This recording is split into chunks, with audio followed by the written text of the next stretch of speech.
बंगाल की राजनीति में एक बार फिर विवाद खड़ा हुआ है। ऑल इंडिया मतुआ महासंघ की बोगांव शाखा ने बीजेपी विधायक अशोक कीर्तनिया के खिलाफ गंभीर आरोप लगाते हुए चुनाव आयोग और बोगांव के सब डिविजनल ऑफिसर को लिखित शिकायत सौंपी है। मतुआ महासंघ का आरोप है कि बोगांव उत्तर केंद्र से बीजेपी विधायक अशोक कीर्तनिया का नाम 2002 की वोटर लिस्ट में मौजूद रहने के बाद उसी लिस्ट में उनके माता पिता का नाम नहीं है। महासंघ का दावा है कि 2010 में जाकर उनके माता पिता के नाम पहली बार वोटर लिस्ट में दिखाई देता है। महासंघ के अनुसार यदि माता पिता 2010 में वोटर बने तो उनके बेटे का नाम 2002 में कैसे वोटर लिस्ट में शामिल हुआ। इस आधार पर विधायक की नागरिकता पर भी सवाल खड़े किए गए हैं। महासंघ ने दावा किया कि अशोक कीर्तनिया अवैध रूप से वोटर बने हैं और उन्हें तुरंत विधायक पद से इस्तीफा देना चाहिए। विवाद पर प्रतिक्रिया देते हुए अशोक कीर्तनिया ने आरोप के सिरे से खारिज किया। उन्होंने कहा कि उनके पिता 1950 में ही भारत आ गए थे और उनके माता पिता के पास सभी जरूरी दस्तावेज मौजूद हैं।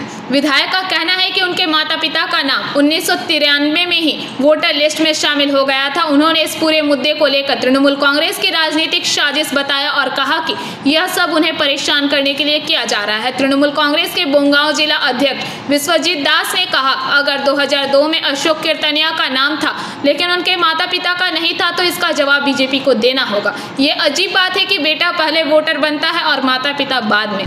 वहीं बीजेपी बोगांव जिला अध्यक्ष विकास घोष ने आरोपों को बेसिर पैर का करार दिया। उन्होंने कहा कि अशोक कीर्तनिया के परिवार के पास सभी कागजात मौजूद है और तृणमूल केवल मतुआ समुदाय को गुमराह कर रही है। इस बीच चुनाव आयोग कथित फर्जी वोटरों की पहचान को लेकर पहले से ही सक्रिय है। अब देखना होगा कि इस मामले में आयोग क्या कदम उठाता है। यह मामला न सिर्फ नागरिकता और दस्तावेजों पर सवाल उठाता है बल्कि बंगाल की राजनीति में आगामी दिनों में इससे बड़ा विवाद खड़ा हो सकता है।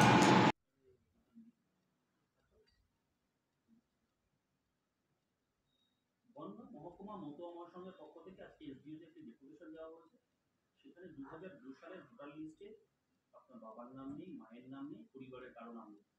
তারা অভিযোগ তুলছে পরবর্তীতে কোর্ট, যেটা বাগান কোর্ট বলা হয়, সেই বাগান কোর্ট দিয়ে বাংলাদেশ থেকে এসে এখানে ভোট করেছেন আপনার বাবা মা। সেক্ষেত্রে আপনার বিধায়ক পদ খারিজের দাবি তুলেছে, কি বলবেন? প্রথম কথা বলে একটা পেপার আছে 1950 সালে আমার বাবা এসেছে, পেপারটা এখানে আছে।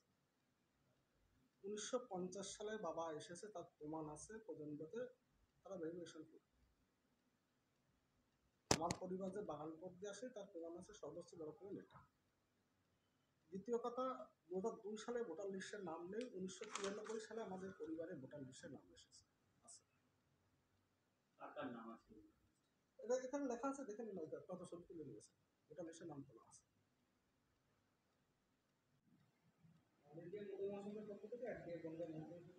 অভিযোগ জানানো যে বিজেপি বিধায়ক তার 2000 সালে ভোটের নাম আছে, কিন্তু তার বাবা মায়ের নাম 2011 সাল থেকে আছে।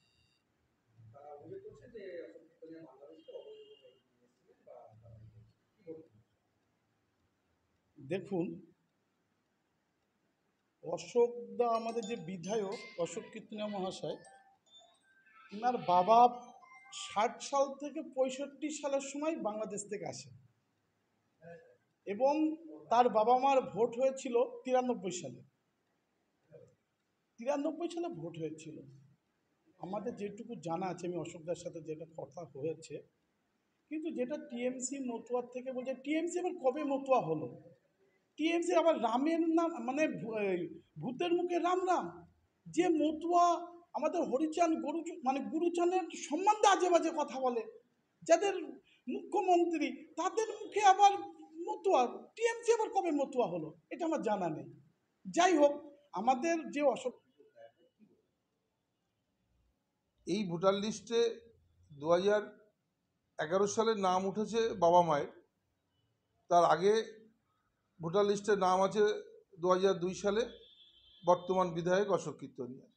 এই উত্তরটা তো অশোক কীর্তনিয়া দেবে, এটা বিজেপিকে দিতে হবে।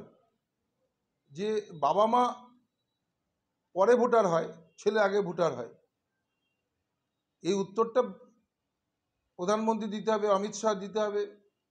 অশোক কীর্তনিয়া তিনি এক উত্তরটা দিক যে এটা কি ধরনের ঘটনা, যে সন্তান আগে ভোটার হয় আর বাবা মা পরে ভোটার হয়।